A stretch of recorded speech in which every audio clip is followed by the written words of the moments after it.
Gazette du Togo, une vision sur l'actualité togolaise et sur le monde. L'alternative, le quotidien Togo Matin, le quotidien Liberté, le quotidien Forum de la semaine.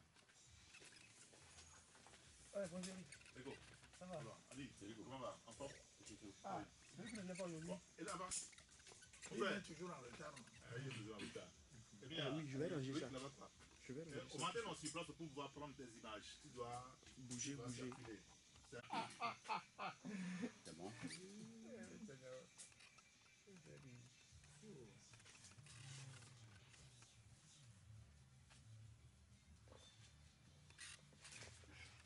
Autour de Tchaniao Arimiao, le patron du journal Nouvelle Opinion.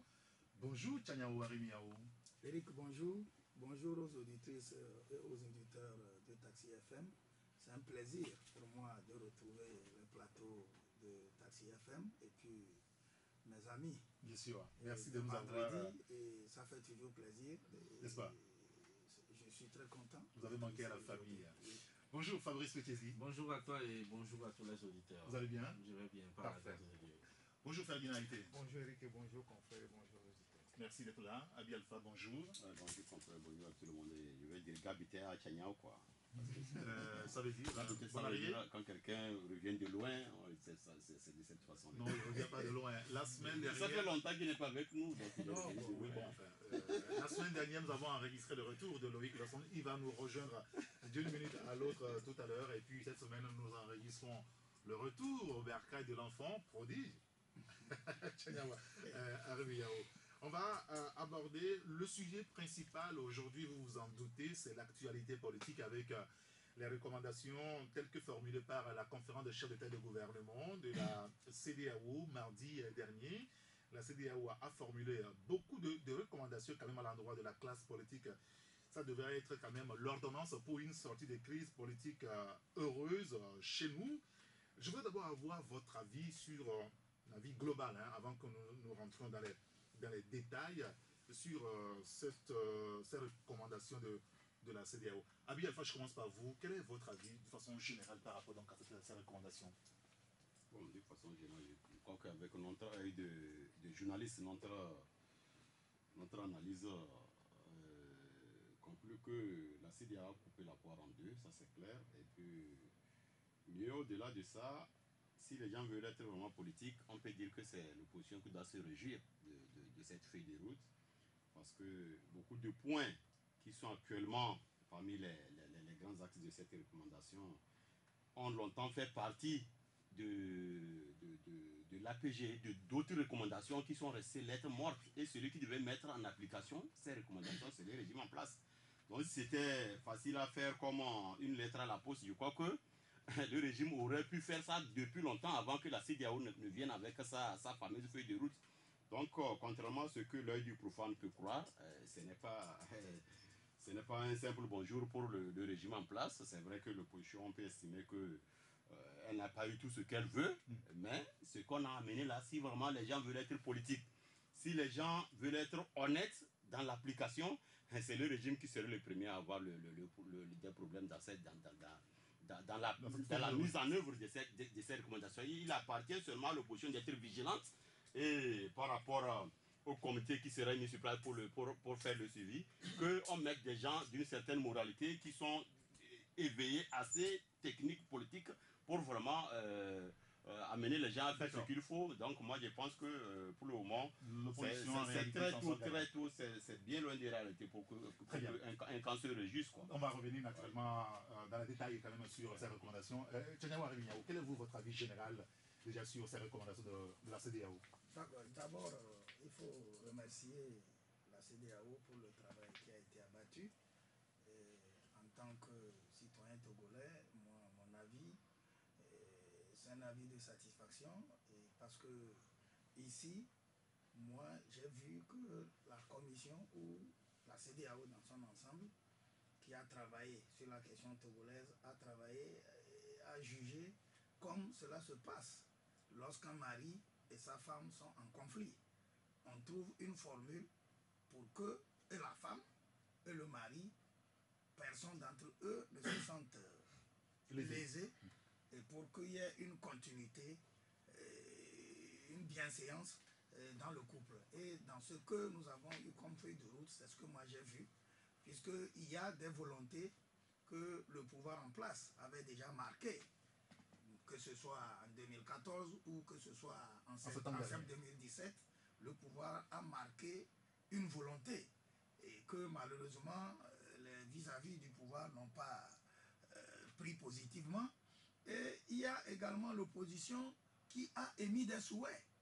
Et finalement, dans la feuille de route, on retrouve et la volonté du pouvoir et les souhaits dans leur quasi-totalité de l'opposition, sauf quelques points qu'on n'a pas pu prendre en compte. Donc, les deux mis en mouture, il y a de fortes raisons de dire que c'est le Togo qui s'en est sorti gagnant, que c'est l'ensemble des Togolais qui doivent se frotter enfin la main pour avoir vu le bout du tunnel. Et donc, il reste à ce que les uns et les autres y mettent du sérieux, qu'ils y mettent de cette volonté dont nous avons besoin pour sortir définitivement de l'ornière, du bourbier dans lequel le pays est plongé depuis 11 mois. Bien. Ferdinand, déjà dans votre parution de ce matin, vous estimez que par rapport à cette feuille de route, en réalité, la CEDEAO est passée à côté de l'essentiel. L'essentiel, c'était quoi, à votre avis? Oui, au fait, pour nous, il n'y a rien de nouveau. Il n'y a rien de nouveau dans ce sens que si vous prenez la série d'accords que nous avons eus dans ce pays depuis 1999, après je crois 2003 et ensuite 2006, vous voyez que c'est pratiquement les mêmes choses. C'est pratiquement les mêmes ordonnances qu'on prescrit depuis des années. Il faut intégrer les institutions, il faut que ça soit paritaire, il faut faire ceci, il faut faire cela. Et au bout du compte, on n'a jamais rien fait. On s'est toujours retrouvé à la case de départ. Et donc, on va rentrer tout à l'heure dans les détails, mais nous, on ne s'attendait pas à grand-chose du côté de la CEDEAO. On l'avait dit à plusieurs reprises, parce que le problème était tellement complexe du fait que c'était le Togo qui avait la présidence de la CEDEAO, que pour trancher cette affaire-là, c'était délicat. Et donc, on voit bien que les présidents de la CEDEAO ont joué aux équilibristes et ont déplacé en réalité le problème. Ah oui? Oui, le problème a été déplacé, on rentrera dans les détails. Donc, nous, nos sentiments en général, c'est rien de nouveau sous le soleil. Rien de nouveau sous le soleil. Vous parlez, dans votre parution de mercredi, vous évoquez que c'est en réalité, ce qu'on a eu là comme recommandation, c'est une désillusion, ni plus ni moins, pour la C14, hein, Fabrice. Oui, bien évidemment, parce que avant même le 31 juillet, où la feuille de route devait sortir, je crois que depuis que les manifestations ont commencé, il y a des partis qui avaient des revendications dans la judiciaire. Je crois que maintenant, à l'heure du bilan, c'est simple à faire. Qui revendiquait quoi et qu'est-ce qui a été mis dans la feuille de route? La C14 voulait le retour intégral de la Constitution 92. Le vote de la diaspora aussi a été intégré? Faux. Oui, pour le premier. Ça, ce n'est pas passé. Le vote de la diaspora, oui, ça s'est passé. Maintenant, le départ de Faure Gnassingbé, la transition également. Certains voulaient qu'on parle déjà de 2020. Ça aussi, c'est passé à côté. Et ça faisait partie des revendications fondamentales, surtout du PLP. Alors aujourd'hui, vous allez vous rendre compte que dans cette feuille de route, je suis d'accord avec Ferdinand pour dire qu'en réalité, il ne fallait pas s'attendre à grand-chose. Parce que ce qui a été recommandé, ça a été déjà fait depuis septembre par rapport au projet de loi que le gouvernement a introduit. On va me parler du comité de suivi qui a été mis sur pied.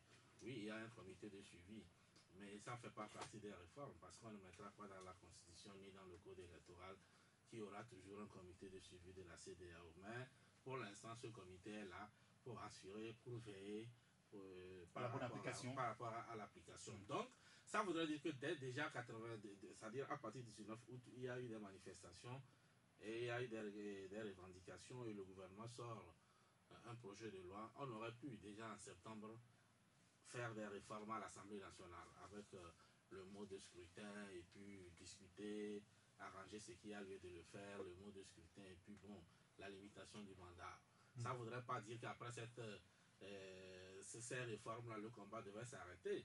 Maintenant, on pouvait maintenant aller encore en avant pour poser une autre revendication, que les prochaines élections soient transparentes. Et alors là, on aurait pu mettre dans la balance, par exemple, la supervision sous-régionale. Et Donc, moi, je crois que de septembre à aujourd'hui, il y a eu beaucoup de choses qui se sont passées. On a encore compté des morts, des blessés et autres. C'est pour cela, moi, je dis, on aurait pu franchir un palier déjà en septembre avec les réformes. Et maintenant, de septembre à aujourd'hui, peut-être qu'on aurait pu obtenir autre chose que la limitation de mandat. Et parce qu'aujourd'hui, ce qui s'ajoute un peu de nouveau par rapport à ce qui avait été déjà dit, c'est ce comité de suivi-là qui va être là éveillé au grain pour que les élections soient transparentes. C'est pour ça que j'ai dit depuis septembre, après les réformes, si on les avait fait au Parlement, on évacue ça, on aurait pu poser d'autres revendications et jusqu'aujourd'hui, On aura avancé. On aura avancé. Mais maintenant, on nous parle même déjà d'une élection en décembre. On va revenir Comment sur ça va se passer. ce point tout à l'heure. C'est pour cela que je dis, pour finir par rapport à cette feuille de route, à part les illusions que certains se faisaient sur le retour à la Constitution de 1992 et puis la question de la candidature du chef de l'État, moi je crois que la CEDEAO a tranché en faveur du peuple. On ne peut pas aujourd'hui parler de gagnants ni de perdants. Sauf que certains se sont fait certaines illusions. Je ne sais pas pourquoi. Est-ce que ça participe à une stratégie politique? Parce que tous ceux qui sont dans la C14, c'est des gens avertis. Ils savent que la CEDEAO ne venait pas ici pour se prononcer si Ford doit être candidat ou pas. Bien, très bien. Alors, maintenant, attaquons le sujet au fond. Depuis presque une année, la bataille a commencé entre le pouvoir et l'opposition. Entre-temps, le pouvoir de Faure Gnassingbé a introduit un projet au Parlement. Ça a été boudé par l'opposition et donc ce projet n'a pas abouti véritablement. Le régime de Faure Gnassingbé voulait qu'on limite le mandat à 2, qui est le mode de scrutin à 2 tours. L'opposition voulait plus, ça a bloqué les choses. Et à la fin, on semble revenir à la case de départ. C'est-à-dire que les points évoqués par les recommandations se trouvaient déjà dans plusieurs accords qui avaient été conclus entre le pouvoir et l'opposition. Abi Alpha, est-ce qu'on n'aura pas tué des gens, puisqu'il y en a qui sont décédés? Est-ce qu'on n'aura pas fait des blessés? Est-ce qu'on n'aura pas finalement fait emprisonner certains Togolais qui sont encore dans les géoles pour un gros zéro? Abi Alpha. C'est très facile de tirer une telle conclusion parce que les points qui étaient en instance d'être étudiés, votés au Parlement, qui n'ont pas eu droit de citer, cette réforme-là n'a pas eu droit de citer. Mais si ça a été fait, ça veut dire que ça ouvrait la porte à des élections qui auraient pu être faites déjà. Donc à la Togolaise, toujours, avec tout ce que vous savez, comme conséquence des élections dans notre pays. Pour vous. À chaque fois, que ce soit 2005, le fait que la CEDEAO le dise aujourd'hui, c'est une caution formidable. Attendez que je vienne. Que ce soit 2005, que ce soit 2010 ou 2015, vous avez vu ce que les élections tripatouillées ont fait perdre aux Togolais en termes de blessés, de vies humaines, de tout ce que vous savez. Maintenant, les points là qu'il y avait, que le régime voulait introduire, si c'était passé comme une lettre à la poste au Parlement, ça veut dire que ça ouvrait la porte. Les élections auraient pu avoir lieu, c'est-à-dire au calendrier échu, avec tout ce que, dans les mécontentements, qui va aboutir forcément à plus de conséquences. Ça, c'est clair. Maintenant, le comité de suivi là, que certains peuvent estimer que c'est un pétard mouillé, c'est faux. C'est grâce à un truc comme ça que M. Alpha Condé est actuellement là où il est. C'est le Malien, le général malien Sangaré. Non, c'est pas la même chose. S'il vous plaît. Excusez-moi. Non, je vous arrête. S'il vous plaît. C'est pas la même chose. S'il vous plaît, laissez que je termine et vous me démontrez comment je ne suis pas dans la logique. C'est grâce à un comité de suivi. C'est grâce au fait que M. Sangaré a été le président de la CENI. De la CENI. Ce qui n'est pas le cas pour l'instant au Togo. S'il vous plaît. C'est grâce à sa présence que Alpha Condé est actuellement président de la République. Est-ce que vous êtes d'accord avec moi? Bien sûr. C'est lui qui était chose là-bas. Donc, pour que Sangaré soit là-bas, il a fallu la supervision, le droit de regard de la communauté internationale, sous-régionale notamment, dans l'organisation des élections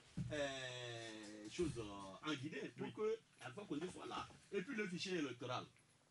Vous êtes dans un pays où, depuis longtemps, le fichier, il faut, c'est-à-dire, il faut 100 électeurs dans une région pour être député, il faut par exemple 200 dans une autre pour être député. Et au Parlement, tous ont un seul droit de vote. Il n'y a pas quelqu'un qui a un double vote. c'est pas normal. Voilà un fichier.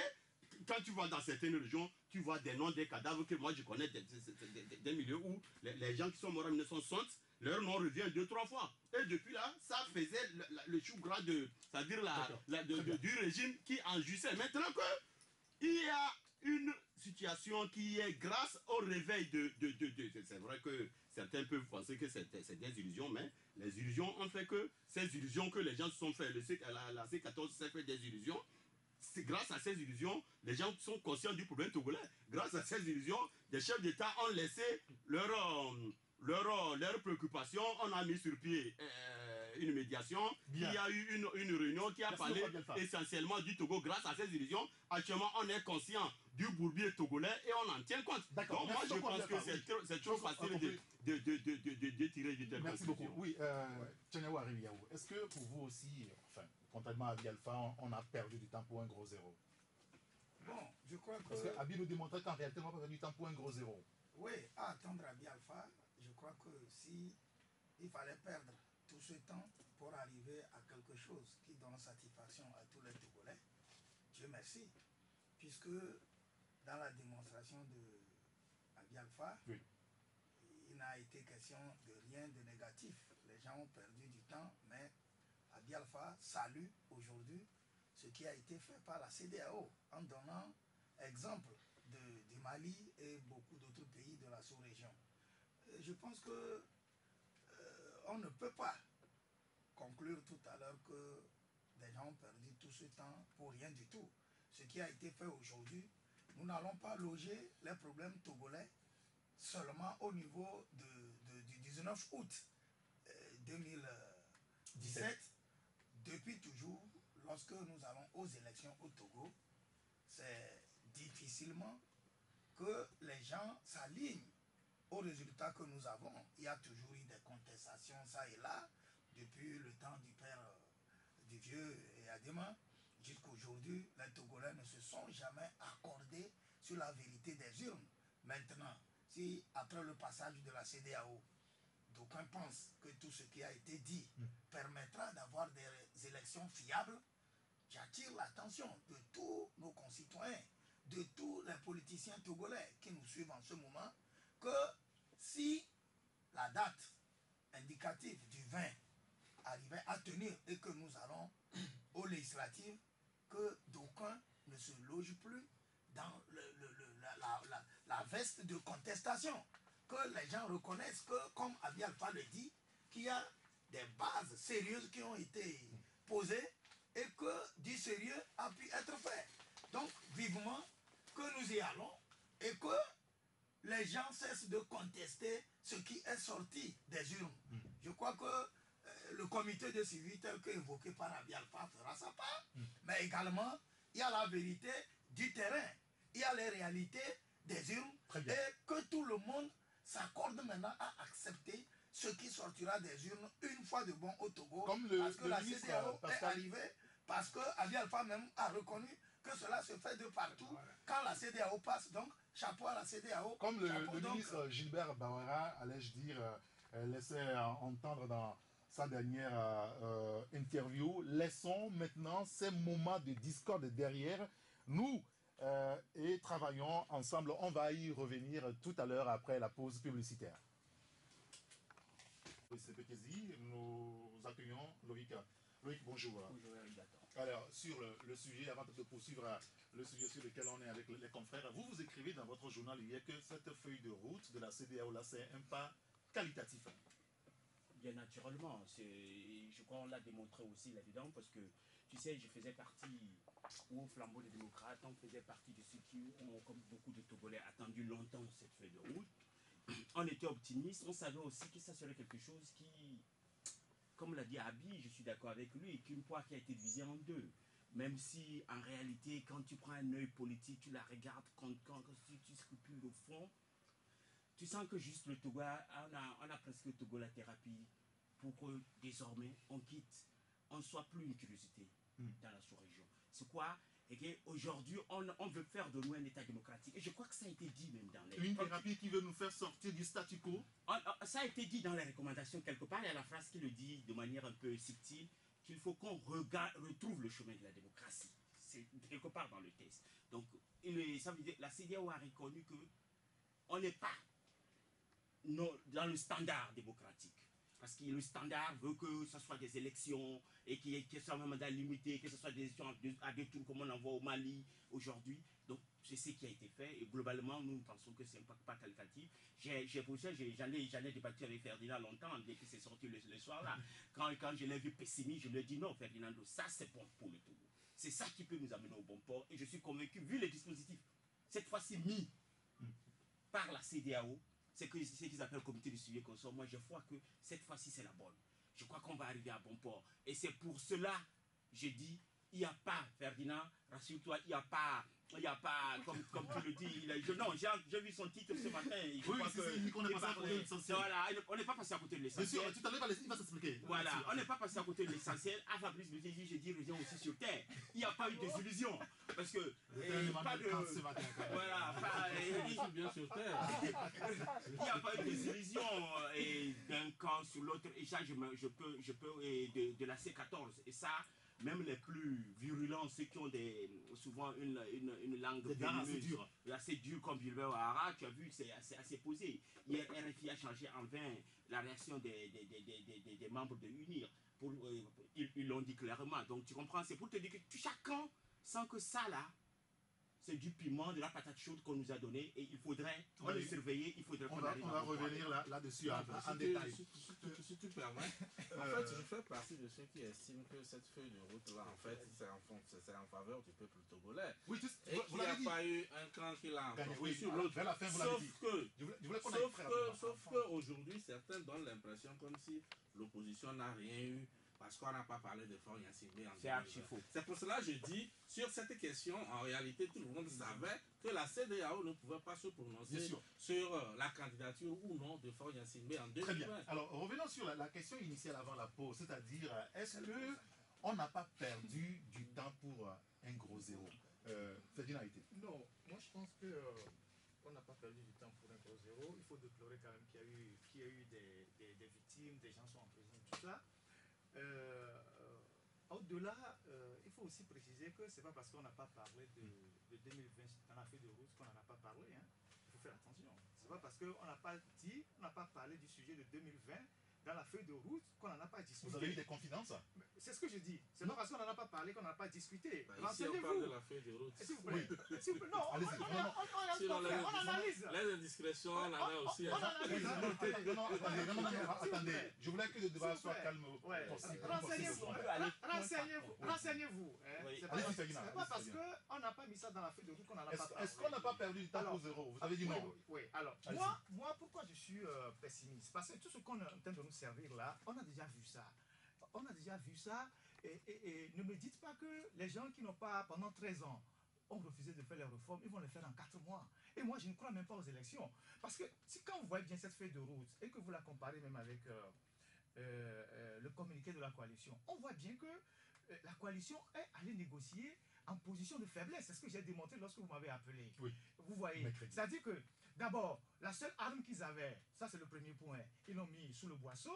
Ensuite, ils n'ont pas suffisamment fait un lobbying auprès des chefs d'État pour préparer cette réunion-là. Et là-dessus, excusez-moi, mais Nathaniel Olympio, dans une interview qu'un confrère a publiée ce matin, je ne me retrouve pas, il dit, je vais le citer, les manifestations sont des instruments que la Constitution met à la disposition du peuple togolais. Et il faut justement que nous soyons plus percutants dans ce qu'il adviendra dans l'organisation des manifestations.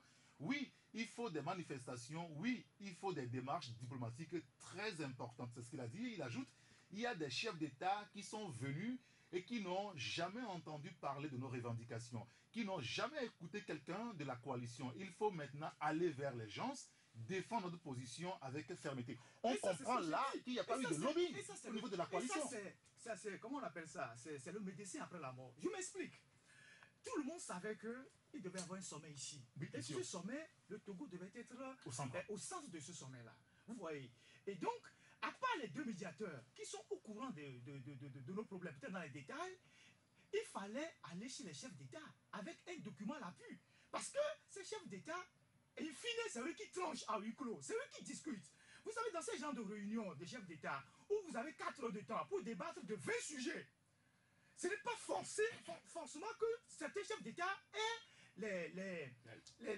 comment appelle-t-on, les détails de tous les sujets. Parfois, même quand ça dure, certains veulent même que ça finisse vite pour qu'ils rentrent dans leur pays.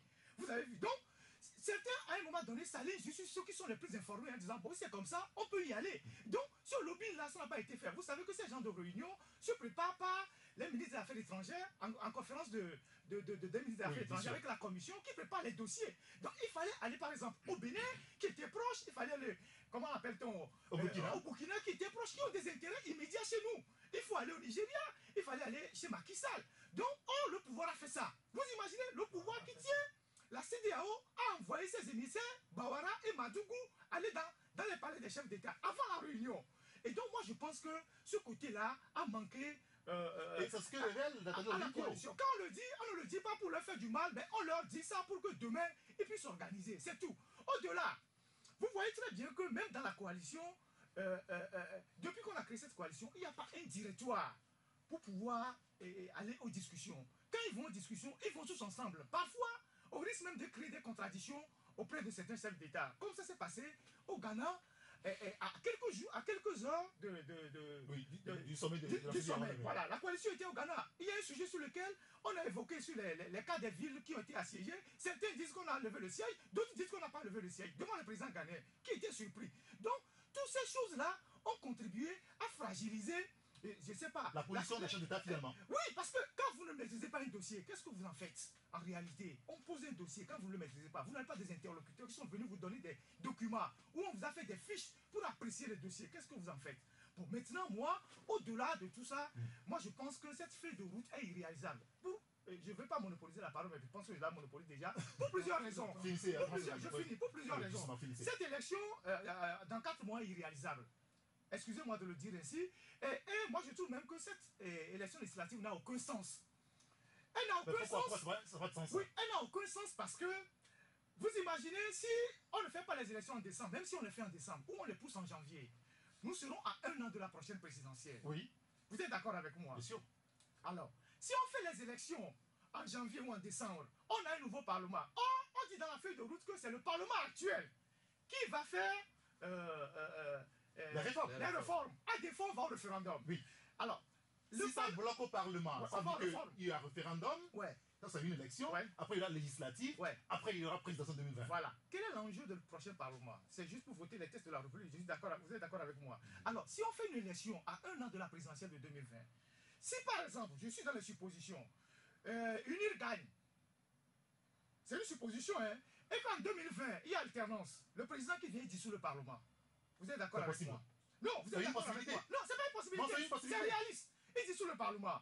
Si l'opposition gagne et que l'UNIR maintient le pouvoir en 2020, il dissout le Parlement. Vous êtes d'accord avec moi? Pour pouvoir gouverner, il dissout le Parlement. Oui, et donc on aurait pu faire le sacrifice de cette élection en laissant ce Parlement aller jusqu'en 2020 et organiser des élections. Ça, c'est la politique qui décideront. Vous voyez. Merci beaucoup, Regina. Là, je comprends pourquoi est-ce que vous estimez que cette feuille de route est irréalisable. Est-ce que pour vous, c'est irréalisable, Fabrice Kézi? Je voulais aller sur ce terrain en même temps. Non, moi je crois qu'il y a des raisons à être pessimiste. Parce qu'effectivement, ce n'est pas la première fois qu'on aboutit à des accords. On a l'accord même le plus important que le Togo. L'APG. C'est l'APG jusqu'aujourd'hui.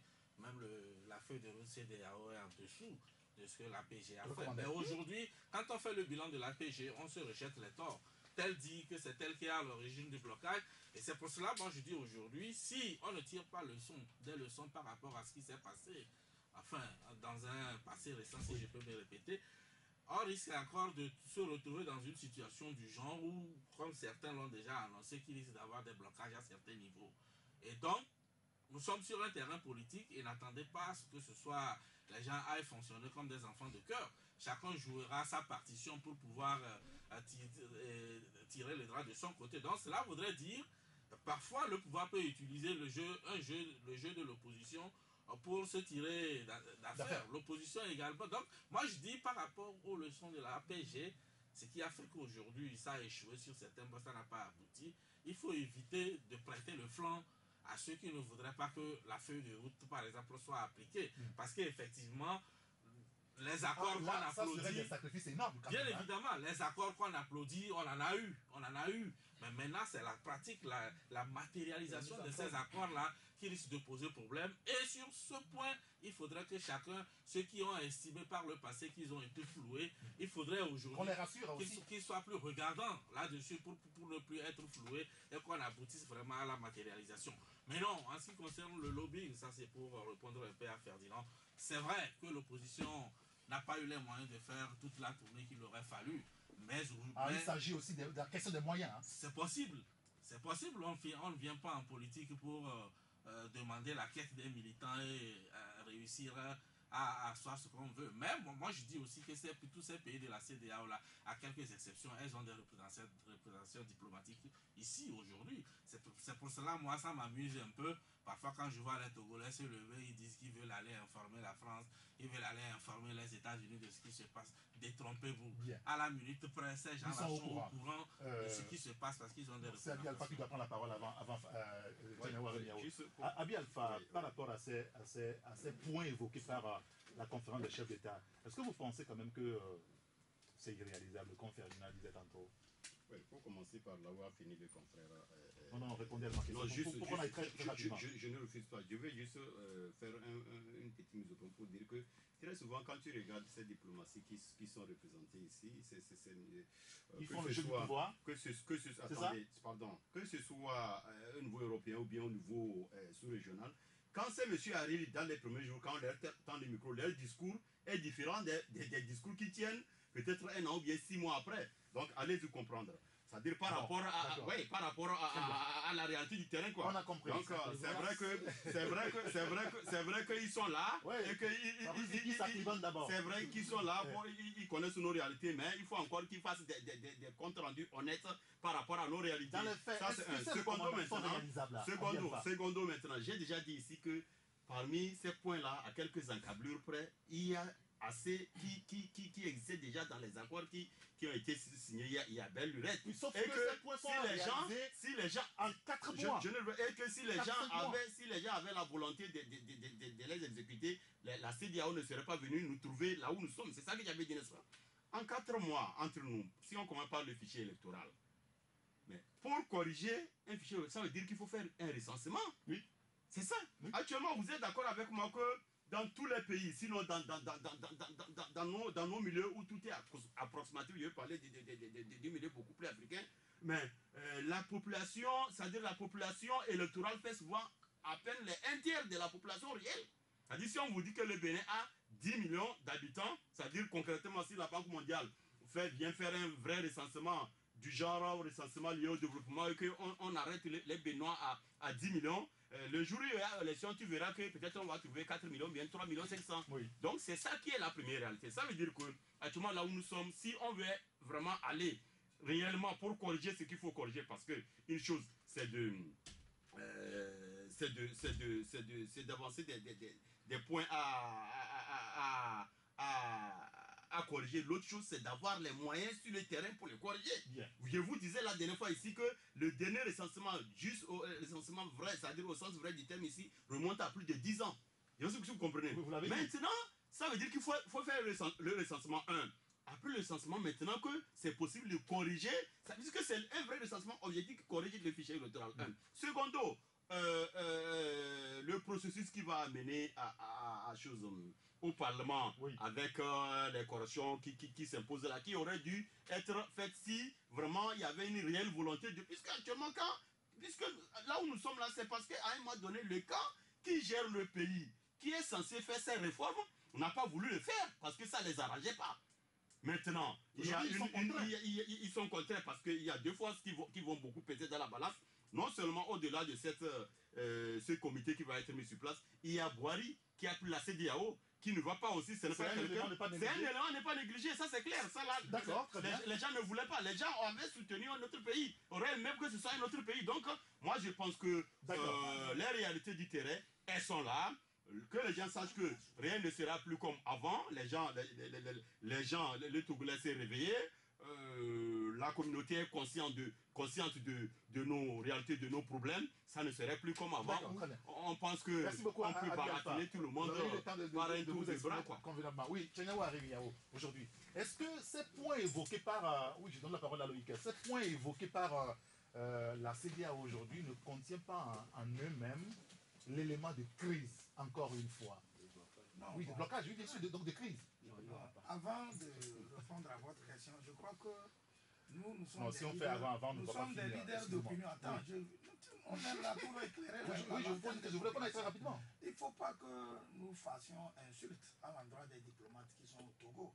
Parce qu'il n'y a pas seulement au Togo que les autres pays envoient des diplomates. Il y en a au Togo, mais il ne faut pas qu'on donne l'impression comme si les diplomates qui sont accrédités, qui sont au Togo, c'est des gens qu'on achète, comme on a souvent eu l'habitude de le faire entre nous. Vous avez vu le développement que les gens font, on dit que quand les diplomates viennent au Togo, les premiers jours ils ont un discours, après 6 mois les discours changent. Je crois qu'il ne faut pas faire la copie collée de ce que nous avons comme habitude au Togo et d'essayer de l'étendre à d'autres pays qui sont quand même des vitrines démocratiques que nous-mêmes, parfois nous nous exhibons en disant que voilà tel pays, ça va dans tel pays mieux que chez nous. Je ferme la parenthèse pour dire maintenant que la CEDEAO, elle a sorti une feuille de route. Est-ce que la feuille de route ne contient pas en elle-même des points de blocage? À mon avis, il peut avoir des points de blocage, oui, comme il peut ne pas en avoir si les gens y mettent la volonté. Les militaires ont l'habitude de dire que c'est le terrain qui commande l'action. Il y a eu des développements où les gens ont parlé du recensement pour la correction du fichier électoral. Heureusement qu'il y a un comité de suivi. Quand le comité sur le terrain ou dans l'application de cette feuille de route va sentir qu'il y a un blocage, on va trouver les contours pour débloquer la situation puis avancer. Ou bien, à mon avis, 20 décembre est une date indicative. Ça doit être une date indicative parce que il y a le schéma est trop long pour pouvoir dire que oui, on doit absolument aller aux élections le 20 décembre. Mais l'essentiel pour moi, en tant que Togolais, c'est comme le ministre Barra l'a souhaité, que les acteurs politiques, dans leur ensemble, s'entendent autour de ce qui est essentiel, de ce qui est vital pour notre pays, et qu'ils opèrent ces réformes-là selon le chronogramme qui puisse permettre que des gens, au finish, ne viennent plus nous rejeter dans des perpétuelles crises ou de contestation. Donc, c'est pour cela que je disais que le terrain va commander effectivement ce qu'il faut faire sous l'œil vigilant du comité de suivi. Maintenant, pour le reste, qu'on aille aux élections le 20 ou qu'on déborde, l'essentiel pour nous, c'est que les gens fassent ce qui est bien pour ce Togo que nous avons. La CEDEAO a quand même demandé à ce que beaucoup de choses soient faites quand même ou réalisées par le pouvoir ensemble avec la coalition ou l'opposition. Vous estimez que c'est tenable ce délai-là oui, mais pour tout faire. Le 20 décembre pour aller aux élections, suppose qu'il faudra faire les réformes. Non. Suppose qu'il faut aller d'abord au recensement. Est-ce que c'est tenable ce délai? De toutes les façons, le Togo souffre d'une maladie, la démocratie. C'est ça le problème. Non, c'est ce que je dis. Le problème d'abord, c'est la démocratie. Et c'est-à-dire par rapport à ces standards. C'est pas moi qui le dis, j'ai dit dans le test même, c'est dedans. Par rapport aux standards démocratiques, on en souffre. C'est un de nos problèmes, le principal. Il est dit qu'il faut faire les réformes pour régler ce problème. Et il est demandé que cette Assemblée nationale le fasse, n'est-ce pas? En place, celle qui est là. Ça ne prendra pas du temps. Ça va passer. Ça, c'est le premier mal qu'il faut guérir. Le second, oui, les réformes. Le second mal. Là, attendez, là, sur la question des réformes, le problème lié donc à la limitation du mandat et cette périphrase de « en aucun cas n'est pas tranché ». Laisse tomber, tu veux créer le problème là où il n'y a plus de problème. Non, attendez, non. J'ai la parole. Ce point n'est pas vidé, oui, ce n'est pas tranché. S'il te plaît. D'abord. Il y a peut-être un élément qui peut permettre à de poursuivre. N'oubliez pas qu'il est recommandé également que le dialogue se poursuive. Oui, bien sûr. Regarde. Pendant une année, les gens ne se sont pas entendus sur ce point. Même 10 ans, laisse tomber. Le plus important, Eric Gatton, d'abord, c'est d'aller à l'Assemblée, de mettre les dispositifs qui ont été mis là.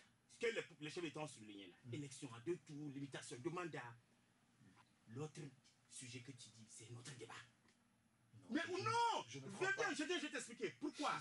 Pourquoi? Je vais t'expliquer. Je vais t'expliquer. dans la salle, toi tu as parlé d'indiscrétion, il y a eu ce débat. C'est clair. Et c'est Ouattara qui a sauvé, qui a du moins essayé de dire à la dernière minute, évitons ce débat, parce que tous les autres chefs d'État voulaient qu'on mette en aucun cas. La plupart, la majorité. C'est Ouattara. Oui, tu sais, les chefs d'État aussi ont des poids dans la salle. C'est Ouattara qui a eu à dire, non, il faut éviter les problèmes de personnes. Que chez lui, ça a créé la guerre. Oui. Et qu'il faut, pour le moment, un peu oublier, mettre cette phrase entre parenthèses. Donc, le plus important, c'était ça. Et je crois que là, je lui donne raison. Mais allons d'abord. N'oublie pas, les gens, c'est là, et comment il s'appelle? Le Ghanéen est super subtil et intelligent. Hein? Il connaît nos problèmes mieux que nous-mêmes. Ils disent qu'on va réformer la Cour constitutionnelle. Et ça, pourquoi ils l'ont demandé? Parce que ce débat, je t'ai dit, ici, il est purement juridique. Le moment venu, la Cour constitutionnelle va le trancher. C'est pour ça, on n'a même pas voulu le mettre dedans. Elle le tranchera le moment venu. Tu comprends? C'est un débat que la Cour... C'est pour ça, évitons de créer des problèmes, de chercher à mettre... S'il n'y a pas un point dans la Constitution, comment est-ce que la Cour... Regarde, ta voiture peut démarrer tout de suite avec un litre d'essence. Tu dis non, qu'il n'y a pas de l'eau dans la partie où il faut... Ça nettoie le rétroviseur pour ça. Est-ce que pour ça tu peux démarrer? Démarre d'abord. Et va. Tu comprends, non? Il s'agit de ça. Là où nous sommes, il faut d'abord régler le problème de santé. Les premiers, c'est petit à petit. On va mettre ces dispositifs. Et quand on va les mettre, le problème des élections que vous posez pour décembre, moi je ne vais pas dire ceux qui ne croient pas qu'on peut arriver à... Mais au moins, on dira désormais en parlant du Togo qu'on a des élections à 2 tours présidentielles et qu'on a une limitation de mandat. D'abord ça, avant d'atteindre 2020. Et qui vous dit, vous focalisez le débat... Et non, on s'interroge, excusez-moi, Loïc. Bon, ok. On peut s'interroger, d'accord. On peut s'interroger, d'accord. Mais rassure-toi, Irrigator. Mais rassure-toi. D'accord. Les chefs d'État connaissent nos problèmes, ils vont le régler. Pour la raison, pour finir. Tu as vu dans le comité de suivi, ils ont fait tout pour exclure le parti au pouvoir et l'opposition, qui ne sont pas dedans. Même si certains ont voulu faire quoi que c'était dedans. Dans le vrai rapport, le communiqué final signé, il n'y a pas les deux parties. Il y a plusieurs communiqués finaux. Oui, mais finalement, il y a plusieurs communiqués qui ont circulé. Il y a 2 qui ont circulé. Le premier qui est passé, il y a eu des choses qui sont enlevées dedans. Le second, il faut demander au niveau de la CEDEAO que vous donne le vrai. Et hier seulement, je tiens à vous informer, hier seulement le vrai, quand il a été envoyé, et avant-hier, pardon, mercredi, quand il a été envoyé à la coalition, qui avait demandé, parce qu'elle voulait, au fait, la coalition a gardé du silence parce qu'elle voulait le vrai. Le vrai quoi? Le vrai communiqué. Elle a gardé le silence de 48 heures pour ça. Oui. Et elle demandait à la CEDEAO qui traînait à l'UNESCO, à travers son ambassadeur Garba Lompo ici. Jusqu'à quand ils l'ont eu, le Garba était obligé de notifier aussi au gouvernement, c'est-à-dire, voilà le communiqué, et c'est celui-là qui est le vrai. Et dans celui-là, tu verras, il y a des petits paraphes qu'on fait pour le document administratif, et il y a la signature en bas. Dedans, tu verras il n'est pas dit que dans le comité de suivi, il y a UNIR et il y a la signature. Ils sont pas dedans. Et quand j'ai posé la question à l'ambassadeur, il m'a dit clairement, mais si les violations dedans, il y aura blocage. Nous, est-ce que dans le prétendu faux communiqué, il y avait la composition du comité de suivi? Je n'ai pas eu... Il y avait la composition du comité de suivi. Oui, mais avec UNIR et C14. Oui, c'est bon. Maintenant, sur le plan pratique, même dans les associations, ça se passe. Lorsqu'on vient lire un communiqué final, alors, celui qui est lu devant les micros, est-ce qu'en réalité, c'est lui le communiqué final? Non, je t'explique là-bas. Je peux m'expliquer. Je peux t'expliquer parce que là, au moins, moi, je suis parti à l'information. Là, au moins, je suis parti à l'information. Les sons, c'est qu'on fait dans nos petites associations ou bien les trucs, et les gens font un agoplan dedans. C'est pas ça. Il s'agit ici de quoi?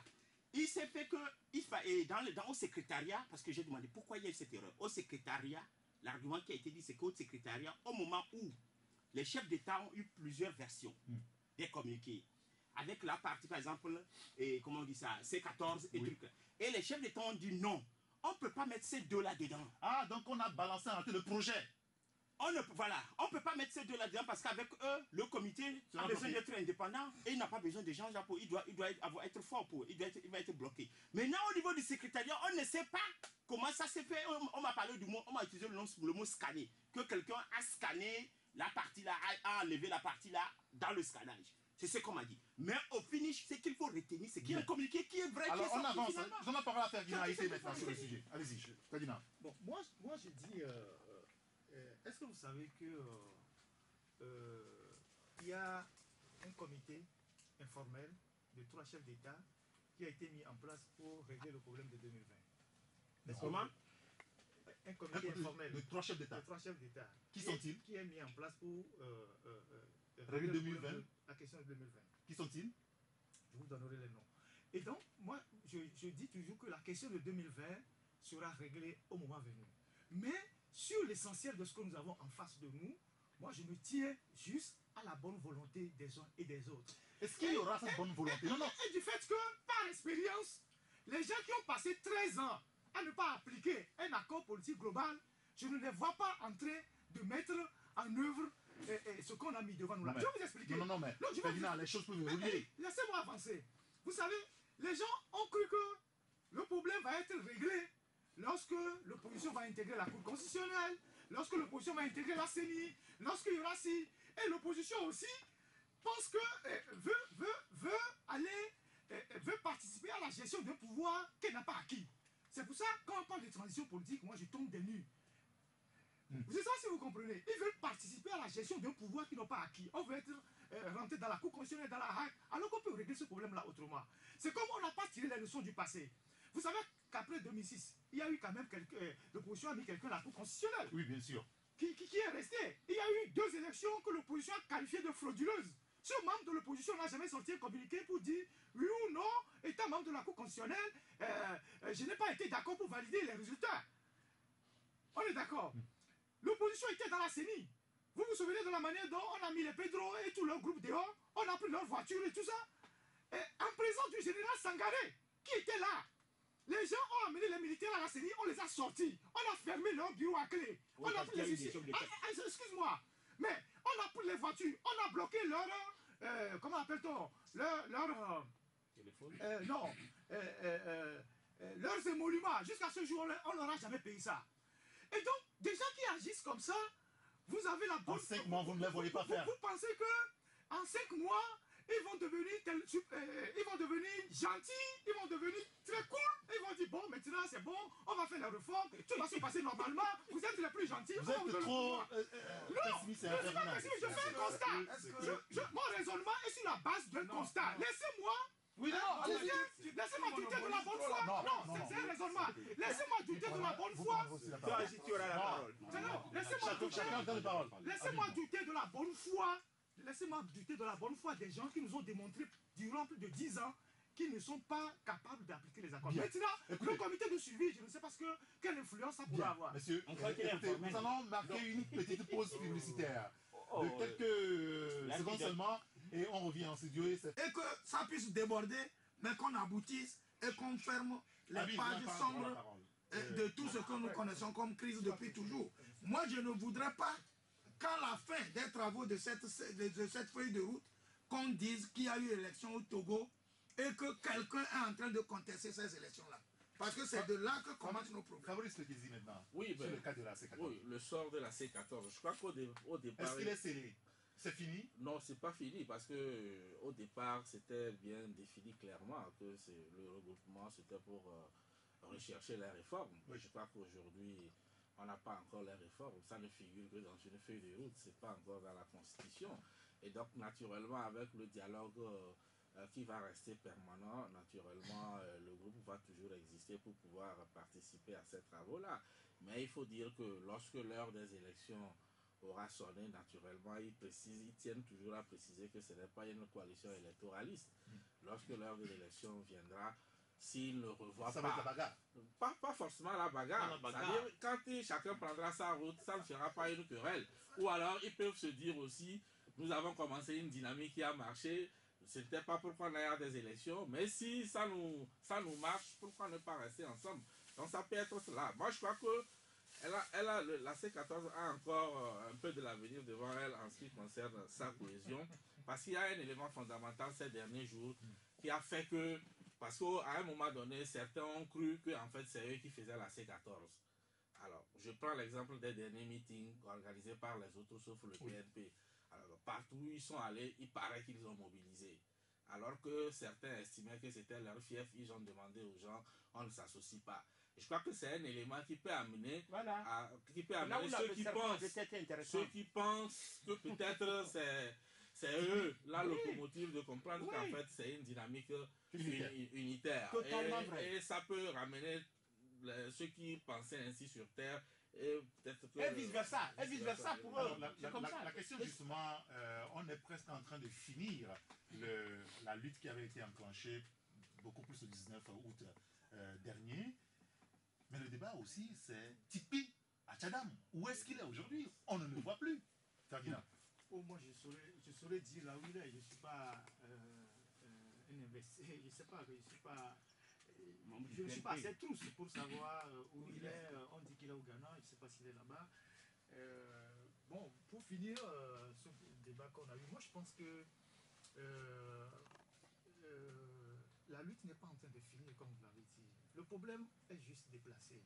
Vous savez, le fond du problème, c'est 2020. Vous l'avez dit tout à l'heure, que ce bout de phrase en aucun cas n'a pas été réglé. Parce que c'était ça, en réalité, le point de discorde entre le pouvoir et l'opposition. Et donc, cette affaire, il y a encore 15 mois pour trancher cette affaire-là, elle sera tranchée au moment venu et vous verrez bien. Qui sont ces chefs d'État là? Vous avez promis le Non, je ne donne pas de nom pour le moment. Ah, finalement, vous ne le donnez plus.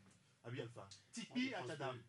Non, L'homme par qui tout a commencé le 19 août, qu'on n'entend plus depuis plusieurs mois maintenant. Peut-être qu'il va Qu'est-ce qu'il est devenu? le 19 août. Loïc a dit peut-être qu'il réapparaîtra le 19 août prochain. On est aujourd'hui le 3 août. Pour Tipi Achadam, on dit souvent pas de nouvelles, bonnes nouvelles. Le monsieur, elle est là, il est vivant, il n'est pas souffrant, il est bel et bien là. Il est au Togo? Maintenant, où est-ce qu'il se trouve là? C'est pas mon problème. Lui, sa famille, savent où il se trouve. Donc moi, maintenant, je vais dire ceci. Je vais dire ceci. Les militants doivent savoir où il est. Si vous regardez d'une façon, d'une façon ramassée l'image du pays là où nous sommes actuellement, on déplore la situation économique. Elle est vraiment alarmante. C'est dû à quoi? C'est dû juste au fait que le régime en place a passé tout le temps à travailler, à se maintenir au pouvoir.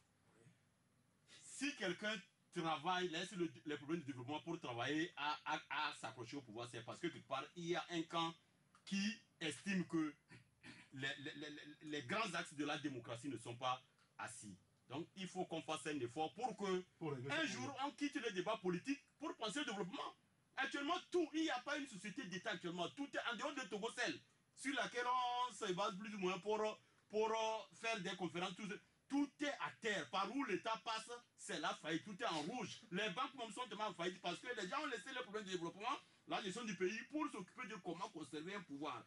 S'ils pensent que cela les arrange et qu'ils vont continuer ça éternellement, mais un jour, à un moment donné, on ne va pas dire à Ford, si à cette allure, à un moment donné, personne ne dira à Ford de partir, lui-même dira que ça suffit. Parce que quand même, on gère un pays, demain, il faut que vous laissiez un nom. Très bien, écoutez, monsieur, merci beaucoup.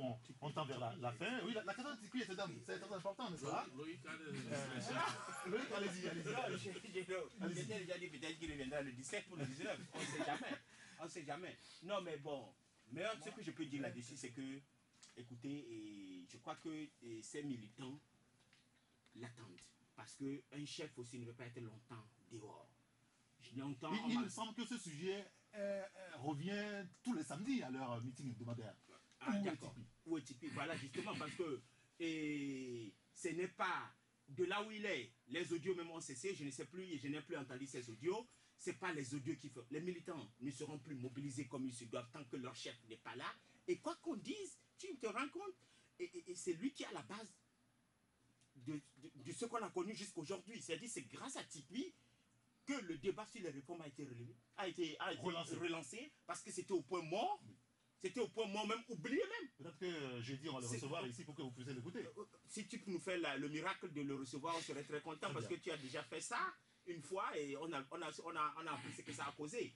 Maintenant, je dis Tipi Achadam, on a besoin de lui. Et en tout cas, ses amis ont besoin de lui sur le terrain. Parce que sa présence, moi, contrairement à ce qu'on dit, je ne sais pas ce que... C'est vrai que des éléments incontrôlés, on en trouve un peu partout dans le pays. Mais je me dis que sa présence ne fera que galvaniser ces troupes et galvaniser aussi la C14. Mais Bien. son absence, comme on dit, aucun homme n'est remplaçable. Son absence aussi crée un vide qui est comblé. Tu as vu la C14 a su faire les choses. Ils ont les discussions des chefs d'État, son nom n'a même pas apparu quelque part. Et puis, pof, le Togo avance. Bien. Bah, ils ont pu négocier un point dans la feuille de route le concernant. Voilà, moi, Oui, Tchanyao. c'est vrai que depuis on en a plus entendu parler, Tiki Achadam, on a fait la CEDEAO venue donner sa feuille de route. Moi, je suis resté sur une soif. J'avais cru que ouvertement, les membres de la C14 se seraient mobilisés pour demander peut-être Évoquer son cas. évoquer son cas, mais nulle part. Tu connais son cas? Mais il n'est pas au pays. Tu as dit tout à l'heure que je ne sais pas ce qui fait courir Tiki Achadam. Quand je dis il n'est pas là, pourquoi Tiki n'est pas au pays? Pourquoi Tiki n'est pas au Togo? On a Je évoqué crois que ce débat a été déjà fait au dialogue. bien sûr. Non, Et Yann a répondu à cette question, je crois, au responsable de la C14. mais ce que je suis en train de dire, je dis que pour moi, les questions de Tiki que nous évoquons ici concernent beaucoup plus sa famille politique et en plus la coalition beaucoup plus. Et donc moi, personnellement, je ne sais pas où Tiki est, mais comme Loïc l'a dit, c'est le 19 que tous les Togolais ont entendu ce nom et finalement on n'en entend plus parler et on a fini, on a mis une feuille de route qui doit quand même amener les Togolais à sortir de la crise qui a été déclenchée depuis le mois d'août. Et Loïc a dit que peut-être le 19 on le verra vivement que les Togolais retrouvent Tiki. Fabrice. Non, moi je crois que la situation de Tiki Achadam est un peu complexe. Moi je continue toujours par le dire que ce n'est pas un sujet politique. La situation de Tiki. Sinon, il y a autre chose derrière. Vous n'êtes pas sans savoir qu'il y a eu des morts de part et d'autre. Et certains ont juré venger leurs morts. Sur qui, on ne sait pas. Et dans la mesure où on brandit son nom, que c'est lui qui est à l'origine de ce qui a démarré en bien ou en mal, je crois que ça peut l'amener. Sinon, Ferdinand dit toujours ici que Ford a quitté le pouvoir en 2020. Il va rentrer chez lui tranquillement, il reviendra. Ça, c'est un sujet politique. Mais quand ce n'est pas un sujet politique, ça touche à l'intégrité physique des gens. Je crois qu'il ne faut pas faire l'amalgame. Bien. Messieurs, merci beaucoup d'être venus à ce plateau pour ce débat. Le seul sujet qui a été largement traité, messieurs, merci beaucoup. Il est l'heure, Loïc. Vous qui étiez en retard. Merci beaucoup, Loïc, l'ensemble, le patron de l'hebdomadaire Flambeau et démocrate. Abi Alpha, le rendez-vous. Ferdinand a été l'alternative. Fabrice Mekizi, le libéral. Et Tchanyao Aremiyaou, Nouvelle Opinion. Vous payez l'addition. Merci à Jack Coster qui a quand même assuré la coordination technique. Appelez-moi Saint-Henri Gaton. À lundi. La Gazette du Togo, une vision sur l'actualité togolaise et sur le monde. Rejoignez-nous sur le www.lagazettedutogo.com ou sur nos comptes Facebook, Twitter et YouTube. Pour tout contact, écrivez à contact@lagazettedutogo.com ou appelez le 92 80 88 53. La Gazette du Togo, c'est l'information en continu. La Gazette du Togo, une vision sur l'actualité togolaise et sur le monde. Rejoignez-nous sur le www.lagazettedutogo.com ou sur nos comptes Facebook, Twitter et YouTube. Pour tout contact, écrivez à contact@lagazettedutogo.com ou appelez le 92 80 88 53. La Gazette du Togo, c'est l'information en continu. La Gazette du Togo, une vision sur l'actualité togolaise et sur le monde. Rejoignez-nous sur le www.lagazettedutogo.com ou sur nos comptes Facebook, Twitter et YouTube. Pour tout contact, écrivez à contact@lagazettedutogo.com ou appelez le 92 80 88 53. La Gazette du Togo, c'est l'information en continu.